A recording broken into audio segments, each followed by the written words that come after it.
పేదవాళ్లకు, ఇల్లు లేని వాళ్లకు, గుడిసెలలో ఉండే వాళ్లకు, పెంకలలో ఉండే వాళ్లకు, ఆ తర్వాతనే నెక్స్ట్ కూడా వస్తుంది. ఫస్ట్ ఏం లేని వాళ్ళది మీరందరూ కూడా ఇక్కడ ఉండేటువంటి అధికారులు సెలక్షన్ చేసి ప్రభుత్వానికి కూడా మంచి పేరు తీసుకు.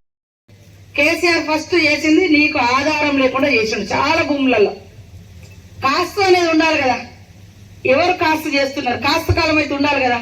ఇప్పుడు చాలా మందికి పట్టాలు లేవు, ఏజెన్సీ ఏరియాలో నాన్ ట్రైబల్కి లేవు, లేదా పోడు భూములలో ట్రైబల్స్కి లేవు. మరి ఎక్కడ ఎవరు దున్నుతున్నారు అనేది తెలియాలంటే ఈ సంవత్సరం ఎవరు దున్నుతారు, ఎవరి కంట్రోల్ ఉంది, ఎవరిది పట్టాదారు ఎవరు, కాస్తుదారు ఎవరు, లేదా కౌలుదారు ఎవరు అనేది కూడా ఉంటుంది. కానీ ఫస్ట్ అవి తీసేసారు. ఇందాక తమ్ముడు అన్నట్టుగా ఒకప్పుడు తెలివి కల్లోళ్ళు గుట్టలను పుట్టలను అన్ని పట్టా చేసుకున్నారు. వాళ్ళు దున్నుడు లేదు, వాళ్ళు సాగు చేయలేదు. కానీ 100 ఎకరాలు పట్టాలు చేయించుకున్నారు. సరే, పోరాటాలు, కొమరంభీం పోరాటం కావచ్చు, విప్లవ పోరాటాలు కావచ్చు, కమ్యూనిస్టు పోరాటాలు కావచ్చు, ఇందిరమ్మ తీసుకొచ్చినటువంటి భూ సంస్కరణలు కావచ్చు, పివి నరసింహారావు గారు ఆనాడు మనకు ముఖ్యమంత్రిగా ఉన్న టైంలో వచ్చినటువంటి సంస్కరణలు కావచ్చు, భూములు ఎవరు దున్నుతారో వాళ్లకు హక్కులు కల్పించాలని అసైన్ ల్యాండ్స్ పంచడం కావచ్చు, ఇట్లా చేశారు. తర్వాత తెలంగాణ వచ్చిన తర్వాత సంపూర్ణంగా హక్కులు వస్తాయి అనుకుంటే పట్టణాల్లో పారిపోయారు అందరూ వదిలిపెట్టి. వాళ్ళ పేరు మీద ఎప్పుడో 50 ఏళ్ల కింద వాళ్ళ పేరు మీద పట్టా ఉంటే ఆ పట్టాను ధరణి పేరుతో మళ్ళీ వాళ్ళ పేరు మీద పట్టాలు వచ్చినాయి. ఇక్కడ మోక మీద వాళ్ళు అమ్ముకొని పోయిన వాళ్ళు ఉన్నారు, వదిలిపెట్టిపోయిన వాళ్ళు ఉన్నారు, లేకుంటే చెట్టును గుట్ట పట్టా చేసుకున్నారు. కానీ ఇది పట్ట వాళ్ళదని మనకు తెలియదు.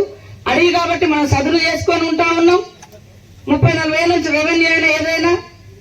కానీ సడన్ గా వచ్చి వాళ్ళ మునిమన వాళ్ళు వచ్చారు మా దగ్గర. అయితే అప్పుడు నిజాం కాలంలో ఉమ్మర్ ఖాన్ అని వాళ్ళ కొడుకు తండ్రి ఎవరో కలెక్టర్ ఉండదు, ఎకరాలు. అప్పుడు మేమంతా కొట్టించి, నేను కూడా అప్పుడు జెండాలో అన్ని కొట్టించి అందరికి అక్కడ ఊర్లలో పంచరు. మొన్న తెలంగాణ వచ్చిన తర్వాత కేసీఆర్ గారు ఏం చేసిర్రు, ఆ మునిమనవానికి అరే నాయన నీ భూమి పలానా కాడు ఉందని పట్టా ఇచ్చారు. వీళ్ళ దగ్గర ఏం ఆధారం లేదు. వాళ్ళు ఎటుపోతుంది, ఈ భూములు మనయే కదా అని అనుకున్నాం. ఎప్పుడైనా భూమి కోసం ఇంత తపన, ఈ భూమి కోసం ఎవడో వస్తారని భయం ఉన్నది. ఇంతకుముందు పట్టాల కోసం ఎవరు అడగకపోయేది, ఇక్కడికి ఎవరు వస్తారు అనుకున్నారు. కానీ కేసీఆర్ గారు వచ్చిన తర్వాత ఆ రోజులలో ధరణి తెచ్చినాక నీకు ఒక ఆధారం లేకుండా అయిపోయింది. ఎవరు వస్తాను పట్టాను అదే అంటున్నారు. అమ్ముకొని పోయినైనా కూడా మా దగ్గర ప్రత్యక్షంగా సాక్ష్యం 8 ఎకరాలు అమ్మిపోయింది ఆయన. మళ్ళీ టీఆర్ఎస్ హయాంలో అమ్ముకొని పోయిన పట్టా వచ్చింది. పాపం ఆయన పట్టా ఎక్కించుకోలేదు. అమ్మినోడు మళ్ళీ వస్తాడా? నా చేతుల్లోనే ఉన్నాయి కదా. మన ఒక సామెత అంటే ఉంచి నాకుతారా అని. కానీ ఇవాళ రేట్లు పెరిగినా పేదోడు ఎవడు బతకలేదు, కొనలేని పరిస్థితి కూడా వచ్చింది. పేదోళ్ళ దగ్గర నుంచి పోయేటప్పుడు, చిన్న సన్నకారు రైతుల నుంచి పోయేటప్పుడు బాగానే పోయింది. కానీ మళ్ళీ మనలాంటి ఎవరైనా కొనుక్కుందాం అంటే ఇంటి జాగా కూడా కొనుక్కోలేని పరిస్థితి. ఆయన అమ్మిన వచ్చి నేను నీకెక్కడ అమ్మినా, నువ్వు నాకు అక్రమంగా ఉన్నావు అంటే ఈయన దగ్గర ఏం లేదు చూపించడానికి. ఇన్ని 10-15 ఏళ్ళు అది సిల్ట్ తీసేస్తా ఉన్నాం. టెండర్ కూడా అయింది. మొత్తము అది సిల్ట్ ఏదైతే పూడుకపోయి ఉండి నీళ్లు కూడా రాకుంటుందో అదంతా కూడా మరి తీసేయడం కోసం టెండర్ కూడా పిలవడం జరిగింది. అది కూడా తొందరలోనే కంప్లీట్ చేస్తాం. అదేవిధంగా ఎంఆర్ఓ ఆఫీస్ కు ఒకసారి మరి పొంగులేటి శ్రీనివాసరెడ్డి గారి ద్వారా కొత్త బిల్డింగ్ కు శాంక్షన్ చేస్తాం.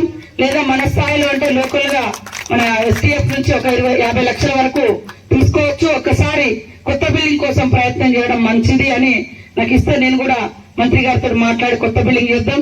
ఇంకోటి, నియోజకవర్గ హెడ్ క్వార్టర్ లో డిగ్రీ కాలేజ్ లేదు. ఇప్పుడు ఖచ్చితంగా సాధించాలి. మరి నియోజకవర్గ హెడ్ క్వార్టర్ లో డిగ్రీ కాలేజ్ లేకపోవడం ఇది బాధాకరం. మరి ఖచ్చితంగా నేను కూడా ఒక 2 మండలాల కోసం, మేము నా దగ్గర ఆల్రెడీ 2 ఉన్నాయి, ఇంకో 2 మండలాల కోసం కూడా ఒకటి పెట్టుకున్నాం. ఖచ్చితంగా మా ఫైల్ కూడా మూవ్ అవుతుంది. మీ ఫైల్ కూడా మూవ్ చేసి ఇక్కడ అక్కడ సాధించుకున్నాం. విద్య అనేది చాలా ఇంపార్టెంట్. మారుమూల ప్రాంతాలు, అటవీ ప్రాంతాలు కాబట్టి 4-5 మండలాలకు ఒక డిగ్రీ కాలేజ్ ఉంటే మంచిది కూడా. ఎందుకంటే హైదరాబాదు లేదా నిర్మల్ లేదా ఆదిలాబాదు మంచిర్యాల పోవాలంటే వాళ్ళకు కూడా ఇబ్బంది. అందుకనే మన ఇట్లా మాకు కూడా దూరం మండలాలు ఉంటాయి కాబట్టి అక్కడక్కడ అట్లా మేము 2-3 మండలాలకు ఒకటి, 5-6 మండలాలు, 3-4 మండలాలకు ఒకటి అట్లా ఉన్నాయి. ఇంకా కూడా ఇంప్రూవ్ చేస్తున్నారు సీఎం గారు. ఖచ్చితంగా ఇస్తారు. తప్పకుండా డిగ్రీ కాలేజీని కూడా తీసుకొస్తామని తెలియజేస్తూ ఇక్కడికి వచ్చిన మీ అందరికీ పేరు. ఆ రోజు ధరణి చట్టం, అందుకే ధరణి చట్టాన్ని బంగాళాఖాతంలో వేస్తాం. ప్రతి పేదవాడికి న్యాయం చేస్తామనే ఆలోచనతో గౌరవ ముఖ్యమంత్రి ఆ రోజుల్లో పిసిసి అధ్యక్షులుగా మరి కాంగ్రెస్ ఆది నాయకత్వం ఇచ్చిన మాట కట్టుబడి మరి చట్టసభలో చట్టం చేసి మీ ముందుకు మరి భూభారత్ చట్టాన్ని తీసుకురావడం జరిగింది. ఈ భూభారత్ చట్టం ప్రతి పేదవాడికి ఒక ఉపయోగపడుతుంది. అదేవిధంగా ఈ ప్రాంతంలో కూడా చాలా రకాల భూములు దొరలు కబ్జాలు చేసిన మీ అందరికీ విషయం తెలుసు. కడెం మండల్ బెల్లల్లో కురు భూముల్ని మేడం ఈ రోజు వాళ్ళందరూ కూడా రైతులు వస్తామని చెప్పారు.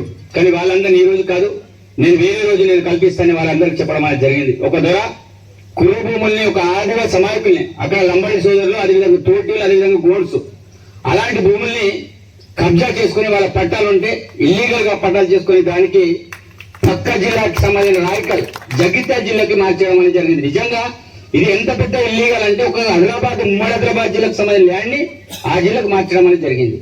అదేవిధంగా కరీంనారాయణ సంబంధించిన భూములు ఇక్కడే మన క్యాంప్ ఆఫీస్ ఎన్నికలు ఉంటాయి. ఆ భూములన్నీ కూడా లేఅవుట్లు అయ్యుతున్నాయి, అవి కూడా ఇల్లీగల్ జరిగినాయి. వాళ్ళ పేరెంట్స్ వచ్చి కూడా నాకు కాంప్లీట్ చేయడం అనేది జరిగింది. అదేవిధంగా మైసంపేట మనం రిహాబిలిటేషన్ చేసుకున్నాం. అక్కడ ప్లాంటేషన్ ఉంటుంది.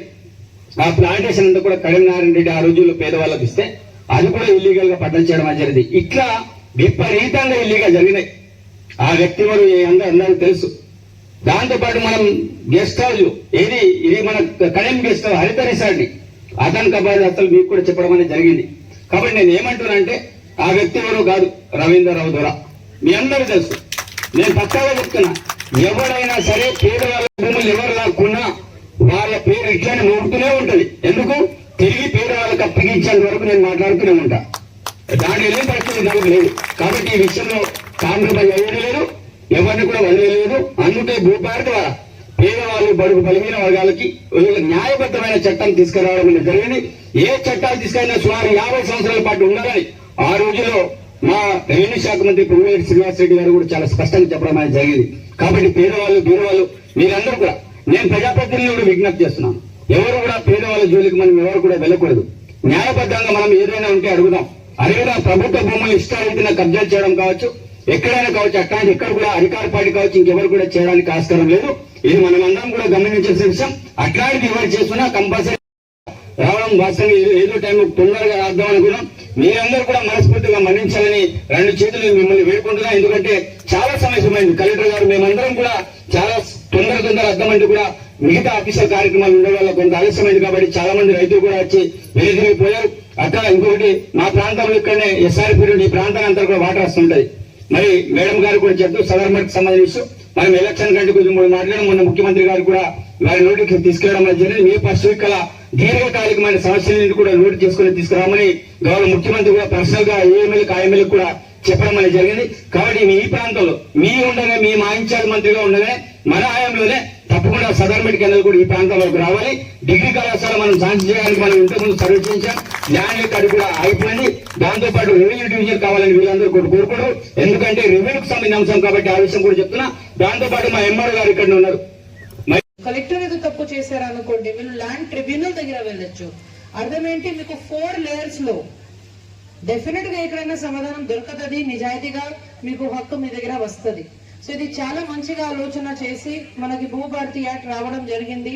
గతంలో గ్రామ వ్యవస్థ కూడా లేదు, అంటే పాత విఆర్ఎస్ కూడా తీసేశారు, వేరే డిపార్ట్మెంట్స్ లో అబ్జర్వ్ చేశారు. భూభారతి యాక్ట్ ద్వారా మీకు మీ గ్రామ లెవెల్ రెవెన్యూ డిపార్ట్మెంట్ నుంచి ఏర్పాటు చేయడం జరుగుతుంది. దీంతో ఏమైతుంది అంటే ఒక మారుమూల ప్రాంతం నుంచి వెళ్ళకపోవాలి అంటే మనకు కూడా ప్రజావాణిలో కూర్చుని ఉన్నప్పుడు చాలా మంది రైతు మన దగ్గర వచ్చి నా పట్ట వేరే వాళ్ళ పేరు నా భూమి మీద వేరే వాళ్ళు ఆల్రెడీ కబ్జా చేశారు, వాళ్ళ పేరులో పట్టా ఎక్కింది, కానీ ఏం సమాధానం చెప్పలేకపోతున్నాము. గతంలో ఉన్న తహసీల్దార్ లేకపోతే గతంలో ఎవరైనా అధికారి డిజిటల్ సైన్ చేశారు, ఇప్పుడు ఏం చేయాలి అడిగితే మన దగ్గర కూడా సమాధానం లేదు. ఎందుకు లేదు అంటే అప్పుడు డైరెక్ట్ గా సివిల్ కోర్టులో వెళ్ళాలి. కానీ ఇప్పుడు మీకు ఒక మంచిగా ఆలోచనతోటి మన ఆనరబుల్ సీఎం గారు మంత్రులు కమిటీలు ఏర్పాటు చేసి ఆ ధరణి చట్టంలో ఉన్న లోపు అవన్నీ సందర్శించి కరెక్షన్ చేసి ఇప్పుడు మీకు భూభారతి యాక్ట్ రావడం జరిగింది. దీంట్లో ముఖ్యమైన అంశం ఏమంటే మీ దగ్గర సమాధానం తహసీల్దార్ లెవెల్లో అవుతుంది. తహసీల్దార్ లెవెల్లో సమాధానం కాలే అనుకోండి, తహసీల్దార్ తప్పు చేశారనుకోండి, మీరు అపీల్ వ్యవస్థ యూజ్